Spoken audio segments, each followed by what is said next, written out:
Pengukuran adalah penentuan besaran yang dimiliki oleh benda yang dinyatakan dalam suatu satuan dengan menggunakan alat ukur, misalnya pengukuran untuk mengetahui panjang benda dan menggunakan alat mistar dan satuan mistar. Contohnya mengukur panas badan. Orang itu kan termasuk contoh pengukuran dalam kegiatan sehari-hari. Pengukuran adalah penentuan besaran yang dimiliki oleh benda yang dinyatakan dalam suatu satuan dengan menggunakan alat ukur, misalnya pengukuran untuk mengetahui panjang benda dan menggunakan alat mistar dan satuan mistar. Contohnya mengukur panas badan. Orang itu kan termasuk contoh pengukuran dalam kegiatan sehari-hari. Contoh selain mengukur alat besar panas atau enggak badannya itu, selain itu contohnya: 1. Mengukur panjang buku menggunakan pulpen. 2. Mengukur panjang sapu menggunakan tali sepatu. 3. Mengukur lebar meja menggunakan lidi. 4. Mengukur panjang papan tulis telapak jari tangan atau telapak tangan. 5. Mengukur lingkar pinggang menggunakan tali ukur. Selanjutnya saya di sini akan menjelaskan apa pengertian penilaian dan contoh penilaian dalam kehidupan sehari-hari. Selanjutnya saya akan menjelaskan teknik-teknik penilaian. Penilaian adalah proses penyematan atribut atau dimensi atau kuantitas berupa angka atau huruf terhadap hasil asesmen dengan cara membandingkan terhadap suatu instrumen standar tertentu. Hasil dari penilaian berupa atribut atau dimensi atau kuantitas tersebut digunakan sebagai bahan evaluasi.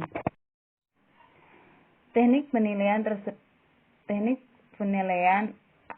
tersebut dijelaskan pada penjelasan di bawah ini. Penilaian dalam bentuk tes. 2. Penilaian dengan observasi. 3. Penilaian dengan penugasan, portofolio dengan proyek atau tugas, produk, inventory, dan jurnal, dan lain-lain. Penilaian untuk pembelajaran merupakan penilaian dilakukan selama proses pembelajaran berlangsung dan digunakan sebagai dasar untuk melakukan perbaikan proses belajar mengajar. A'udzu billahi minasy syaithanir rajim. Bismillahirrahmanirrahim. Walakum nisfu ma taraka azwajukum illam yakul lahunna walad. Fa in kana lahunna waladun falakumur rubu'u mimma tarakna min ba'di wasiyatin yusina biha aw dayn walahunna rubu'u mimma taraktum in lam yakul lakum walad fa in kana lakum waladun falahunna nasmunna mimma taraktum min ba'di wasiyatin tusuna biha aw dayn wa in kana rajulun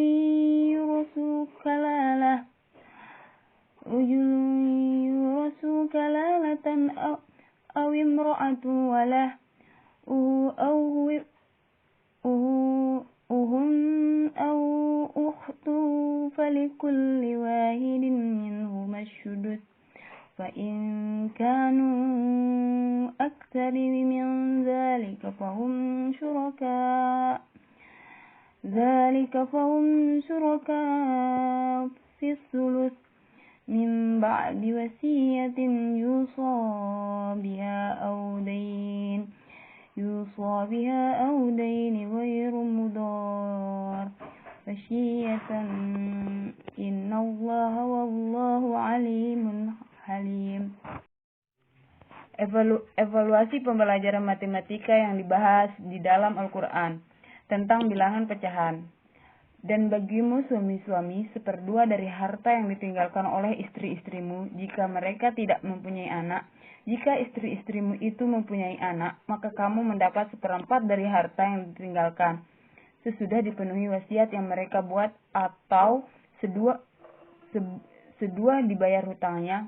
Para istri memperoleh 1/4 harta yang kamu tinggalkan. Jika kamu tidak mempunyai anak, mempunyai anak, maka para istri memperoleh 1/8 dari harta yang kamu tinggalkan, sesudah dipenuhi wasiat yang kamu buat, atau sesudah dibayar hutang-hutangmu. Jika seorang mati, baik laki-laki maupun perempuan, yang tidak meninggalkan ayah dan tidak meninggalkan anak, tetapi mempunyai seorang saudara laki-laki seibu saja, atau seorang saudara perempuan seibu saja, maka bagi masing-masing dari kedua jenis saudara itu 1/6 harta.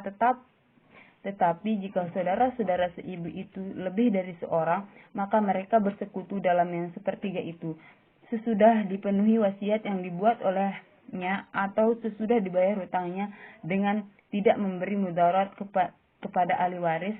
Allah menetapkan yang demikian itu sebagai syariat yang benar-benar dari Allah, dan Allah Maha mengetahui lagi Maha menyantun. Surat An-Nisa ayat 12 yang berbunyi,